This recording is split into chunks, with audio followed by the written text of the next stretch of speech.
Okay. So the melanated womb, a portal of power, memory, and creation. Now, what is the womb? We all know what our womb is as far as the physical aspect of it. But your womb is not just physical, it's energetic and it's a spiritual center. It is not just for reproduction, it is the seat of intuition, creativity, and ancestral memory. All who possess a womb carry divine, I'm sorry, someone is trying to get in. We all carry that divine feminine energy. Now, why does melanated matter?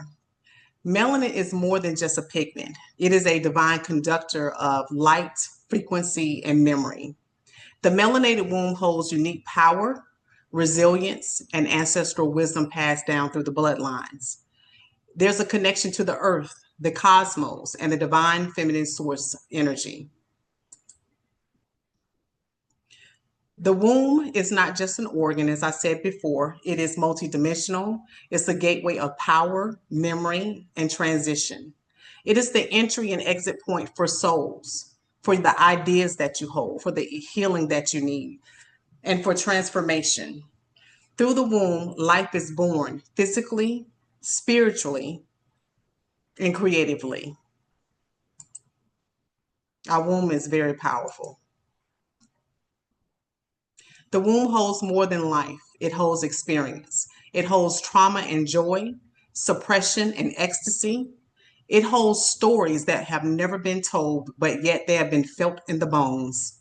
For melanated women, the womb often carries the weight of generations, ancestral imprints, cultural burdens, and the wisdom of women who could not speak their truth. The womb portal itself is very sacred. To work with the womb is to reclaim power, rewrite patterns, restore divine alignment. The womb is not just about what you birth, it's about what you remember and what you release as well. I remember when I first learned about epigenetics, I was like, this makes so much sense. But modern science confirms that what our grandmothers already knew, trauma, behaviors, and emotional imprints can be passed through the DNA. This is the study of epigenetics, how lived experiences become biological memory. So sometimes when you wonder why you do certain things and you just can't understand, well, why am I doing this? It's because it could be something that's buried deep within your DNA because your mother, your grandmother, and all your grand foremothers before you, it's probably something that they experienced, something that they themselves did, and now it's just something that has a pull on you because it's within your DNA. Our wombs are archives of unspoken history. They carry the unprocessed pain of enslavement, suppression, silence, and survival, but also the codes of rhythm, resilience, resistance, and rebirth. So even though there's so many energies that's against us, we also have that energy within us that if we tap into it and pull it forward, we're able to overcome, we're able to rebirth, we're able to become who we've always been deep within ourselves. We are the daughters of the remembering. Within our bodies live the whispers of those who came before us. Every contraction, every ache, every intuitive pull is a story asking to be witnessed. To heal the womb is to rewrite the story of the lineage. It is to say the pain may have begun before me, but it will end with me. And in that ending, we return to ourselves. Collective wounds of melanated women. The wounds of melanated women carry more than personal stories. They hold the collective imprints of centuries of distortion, erasure, and resilience. There are some wounds that we carry, and we carry them without our permission. Over sexualization and hyper visibility. Our bodies are seen before our souls are honored. silencing of our pain. Medical racism dismisses our symptoms. Fibroids, infertility, and reproductive struggles are normalized or ignored.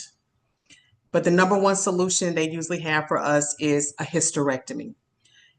And I am truly hurt whenever a woman comes to me and she has fibroids, and I understand she's having these issues, she's bleeding, but she is all for the hysterectomy. But every woman that I have had the opportunity to work with in relationship to fibroids, and then they go on to have a hysterectomy, they usually end up with another set of problems. So having the hysterectomy doesn't solve what's going on a soul level. There's spiritual disconnection. Colonization severed us from our womb rights, our ancestral rituals, and the divine feminine wisdom once passed down from the elder to the initiates. Normalizing our suffering, pain administration, birth, and body image is inherited as if it was a tradition. But we are not meant to carry this alone. To name a wound is to begin is the healing. To remember is to reclaim. To reconnect is to rise. There is restoration for the melanated woman in her womb, returning to what was never truly lost. There are some healing practices for womb reconnection. Womb dialogue. Sit with your hand over your womb and ask, what do you need me to hear today? Listen, breathe, and write what arises without judgment. If you listen, breathe, and write, what comes out, what you write on that paper is your womb speaking to you. That's your soul speaking to you. That's your soul frequency speaking to you. So listen, breathe, and write. Sacred movement. Let your hips speak. Dance without choreography. Reclaim the sensuality that was once weaponized against you. Move them hips, baby. Yoni steaming with intention. Use herbs like red raspberry, mugwort, or basil.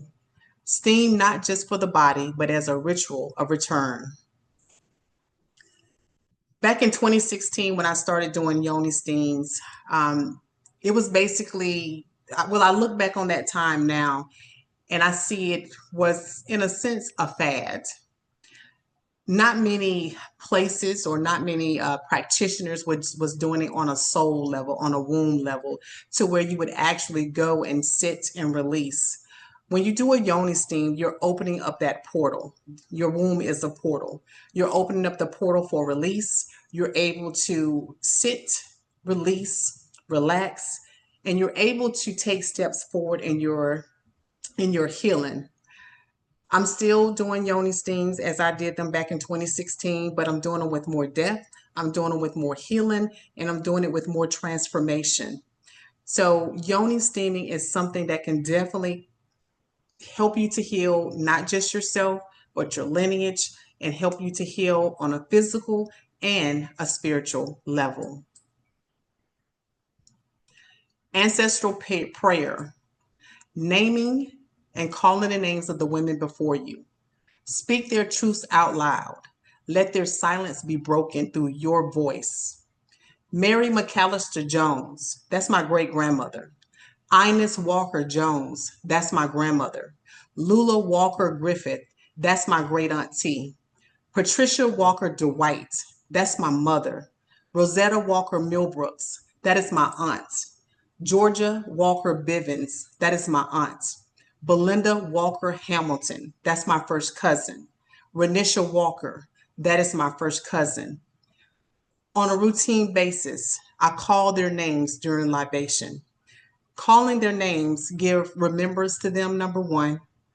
It helps me to remember them, and it lets them know in the spirit world that they are not forgotten. I would urge you to sit down and write down your matriarchal lineage, especially, and your patriarchal lineage, the women that came before you, and honor them just by speaking their names. You can also do womb affirmations to help with your healing. Something simple like my womb is sacred. Pain ends with me. I'm allowed to feel joy in my body. I remember the rights of my bloodline. Just start there. There is spiritual power in the melanated womb. Your womb is not just a vessel. She's the voice of the divine. The womb of the melanated woman is not only a biological center, it is an oracle, baby.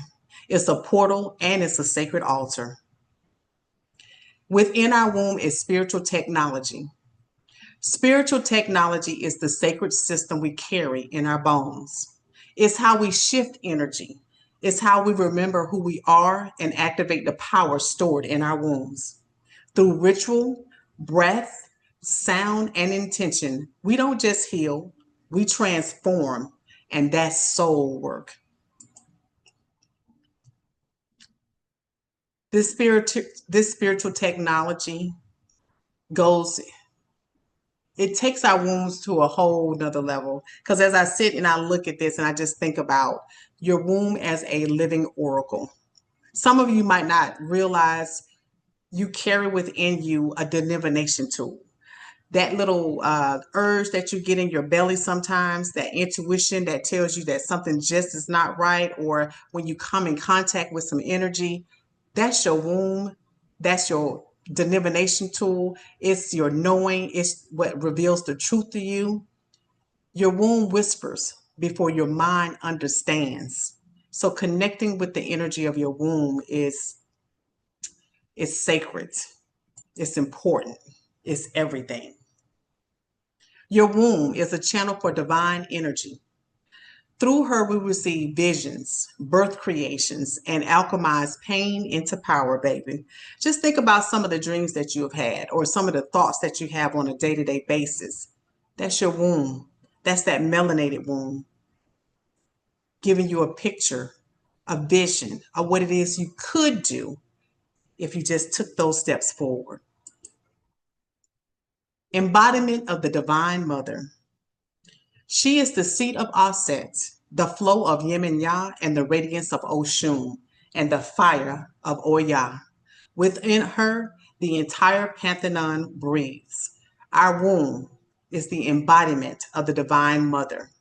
And if you don't know who Yemenya is, Oshun or Oya or Aset, that's just another testament of how the melanated womb has been cast aside.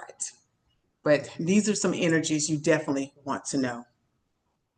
The melanated womb is not waiting to be healed. She is waiting to be heard, honored, and held. This is restoration, not a return to the past, but a return to your power. Your womb is power. You can activate the codes within. Your womb remembers. It is time to respond. Within every melanated womb lies ancestral intelligence, divine memory, and soul coded power waiting to be reawakened. And there are some things that you can do on a day to day basis to actually help this activation. Affirmation rituals. Speak life into your womb each morning. I carry the codes of my lineage and lead them to the light. I am the living altar of the divine memory. It begins with me, it heals through me. Repeat until your spirit believes it, baby. Repeat it until your spirit believes it. Affirmations are powerful. Affirmations can help you to reprogram your whole life. Affirmations can help you to manifest the unthinkable. Speak life over your womb, over your oracle, over your manifestation Two, speak life over your womb. Mirror work, baby. Gently gaze into your own eyes. Place your hands over your womb and say, I see you. I honor you. I follow your wisdom now. This reestablishes sovereignty and soul witnessing.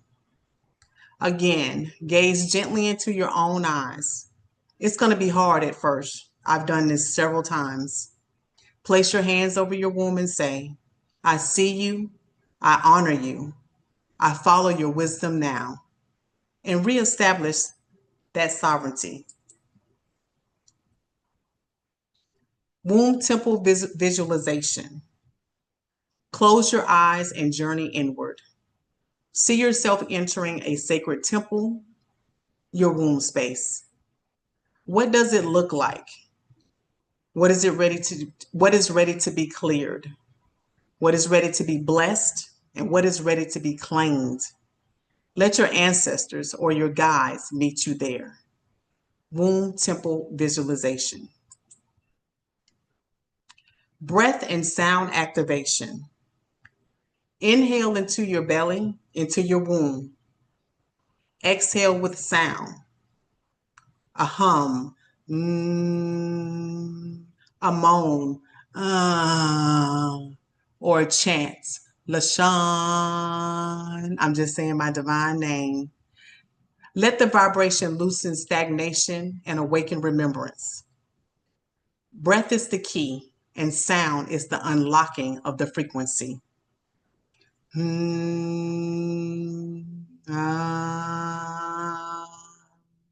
Just try it a little bit right now, and you'll see how the energy just starts flowing within you. So breath and sound activation. Remember, you're not seeking power. You're activating what is already inside of you. We went through this presentation today, and I want you to ask yourself, what is one ancestral pain your womb still holds, and how will you start the process of healing and reclaiming the sacredness of your lineage? What are you going to do to start healing your lineage? What are you going to do to start reclaiming the sacredness? You know, once you get information, it's not for you to hold on to it. It's for you to process it and start taking steps forward. Today, I honor your womb as I honor mine.